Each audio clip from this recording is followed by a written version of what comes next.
Hi guys! Magdidinengding ako ngayon at kayong mga Ilocana na nakapag-asawa ng hindi Ilocano, panoorin nyo kung gusto nyo. So ayan guys, una pakuluhan ang bagoong ay ang tubig bago lagyan ng bagoong. So ayan, kumukulo na at ganito kasi yung mga nabibiling bagoong dito sa ibang bansa. Ganito mo lang siya para yung tinik o ano. Dinengding moves tayo ha, kasi yun talagang special taste ko, yung dinengding. Kahit nandun ako sa lugar namin, lugar ng asawa ko, ganito talaga ang ginagawa ko. So, ganyan lang ang gawin nyo para hindi ilagay yung tinik. Pero actually sa Pilipinas, nakalagay yan sa tapos ginaganyan. So, ayan, pakuluan muna natin saglit para hindi malansa. So, dahil kumulo na ang bagoong guys, ilalagay ko na yung luya at sibuyas. Pero actually, sana yung luya lang kasi dagiti daduma guys, yung sibuyas ilalagay lang pag malapit ng maluto yung mga niluluto. So sa akin ganyan, ayaw ko yung sibuyas na naluluto ko. Basta ganyan. So ayan guys, dahil kumulo na yung bugoong na may luya at saka sibuyas, ikaragak ta karabasan, tagdengdeng at karabasa guys, na miss ko tidiningding. Kasi tuwing nandito yung alaga ko, pauwi, paalis, so nahihiya kasi ako sa amin ng bagoong. Pero open po lahat dito. Wait natin. So, ganyan lang guys. Antayin lang natin na maluto ang kalabasa. Saka natin ilagay yung baby spinach po yung ilalagay ko. Kasi, syempre, nandito ako sa ibang bansa. Wala akong nakikitang malunggay daw ng malunggay. Yung mga talbos ng kamuti, alugbati. Pwede pong ilagay dito guys. At saka tinatagalog ko na lang para naiintindihan ng mga hindi Ilocanang babae na nakapag-asawa ng Ilocano.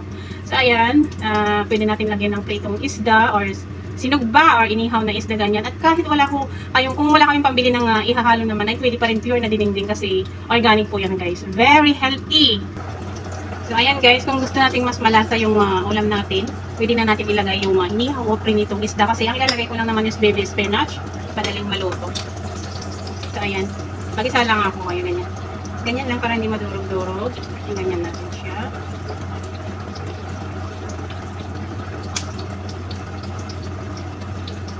Ganito lang kadali ang magdinengding guys, napakasimple, walang halong-halong mantika. And very healthy po yan guys. Favorite yan ng mga Ilocano, lalo na ako talagang hindi nawala sa akin kahit nasa Negros ako, nagdidinengding ako doon. Pwede rin kayong maglagay ng konting bitchin or manik sarap or nasa sa inyo na kung gusto nyo, hindi yung may bitchin o wala. Pero mas masarap ng kaunti paglagyan ng mas masarap yung dinengding pag niluluto pag nilalagyan ng mga konti-konti lang guys, huwag madami kasi syempre alam naman natin na bad health po yan.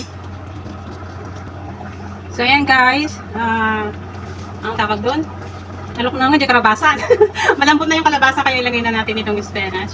Madali lang maluto yung spinach guys. Pag nasa probinsya kayo, pwedeng daon ng malunggay, talbos ng kamuti, alugbati, kahit anong gulay na pwede siya guys. At saka kahit wala kayong pangsahog, masarap pa rin ang dinengding. Pero kung may pansahog kayo pang pritong isda or grill, ganyan, mas masarap pa siya guys. Ganyan lang siya and wait lang natin. So ayan guys, nakaluto ako, nakakabsat. Ganyan lang kasimple ang akin. Hindi na ako naglagay ng kamatis kasi ayaw ko. Pero depende sa inyo kung gusto nyo rin lagyan ng kamatis. Isama sa mga sibuyas at luya, ganyan. So ganito lang kasimple ang magdinengding guys sa mga hindi Ilocana na nakapag-asawa ng Ilocano. Ganito lang siya guys. Napaka-healthy po nito. Wala siyang, kumbaga sa Ilonggo, sa amin, ang tawag nito is laswa. Pag naglalaswa kasi doon, hindi sila gumagamit ng bagoong guys. Asin lang. So, ayan. Super yummy guys. Kain tayo. Kain na tayo. Mga anin kakabsat. May na nakaputpulot pa lang. Mainit pa guys. Ang init. Thank you Lord for everything. Ito talaga po yung pinaka-favorite ko guys at saka yung papaitan. Hindi ako masyadong masaya na itong pagtanda ko. Hindi na ako masaya sa mga pagkain na fast food and junk food. Hindi ko alam. Ang bilis ko nasuya. So ang init pa. Ang spinach guys, half cook nyo lang para manalis-nalis siya. Ang sarap guys. Ang kamasuya.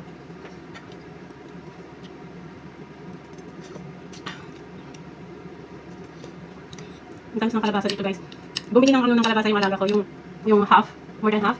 Inano niya sa ako, binilot niya sa niya sa freezer. Hindi ko alam ang gagawin. Tapos yung 140 binigay niya sa akin. Ito, para sa'yo sabi niya. Kasi alam niya hindi ako makain ng mga yung way ng pagluluto din. Bata pa siya.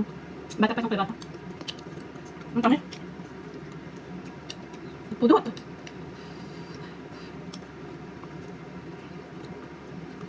Favorite na itong islang ito. Hindi ko ba alam pag binibigtas ko itong islang ito. This A-L-M-O-N. Ano eh, ayaw ng ano eh, may ari sa Facebook eh. Yung club niya. Kaya yung lahat ng mga video ko noon pa last year yata na ganitong inuulang ko na sinasabi ko. Nadidelete. Huwag mo lang, hindi siya madelete kung hindi mo sabihin ang pangalan. Isda na lang.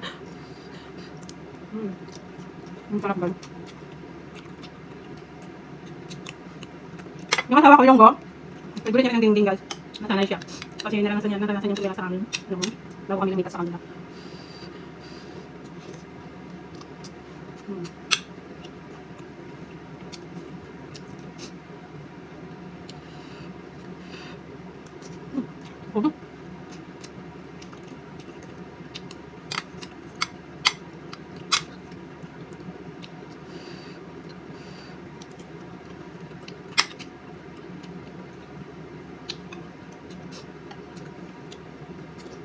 Ang sarap ng sabaw niya. Hindi ako nagsasawa ng dingding guys.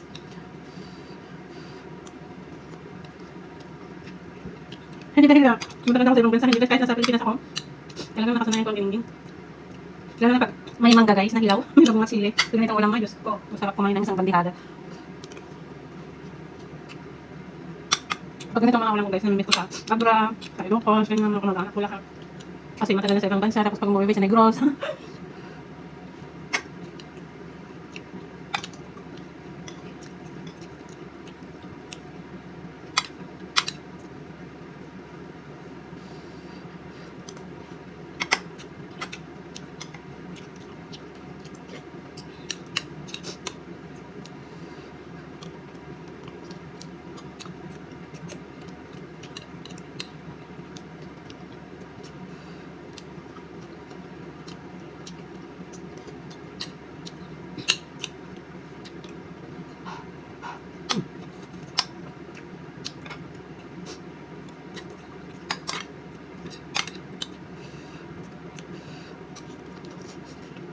Good kalbas.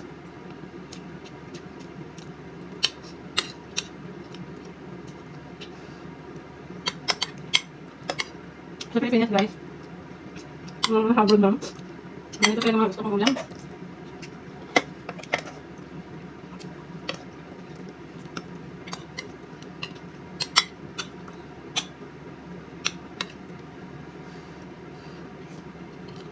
Ang sarap ng kalabasan. Maraming bunga na kamuti dito sa bahay kasi ini-steam din ako, hindi green. Kahit ako gusto ko ganyan, gusto ko sana mag-borodibod. Kaso, medyo hindi ko on type ngayon ng borodibod kasi lagi akong makain. Kung ano yung natira nila na malinis, pa akin nakain ko na, kaya hindi ko na-miss. Kaya nung kalabasan lang nakita ko, gawaan ko talaga ng paraan para makadininding ako, sabi ko. Kasi mga kalabasan dito kasi matamis.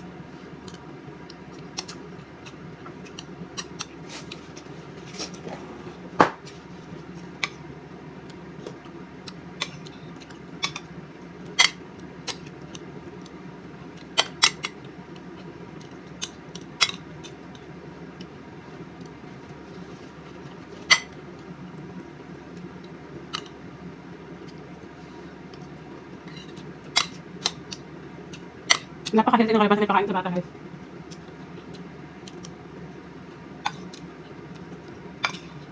Use na use ka tapos pakain sa bata parang tuta lang. Madalas na masuli ng ganitong isda. Yung S-A-L-M-O-N. Ang laman na kasi. Ang laman guys. Ang laman siya masyado tapos ano? Huwag kayo palagi makakagaya akong high blood.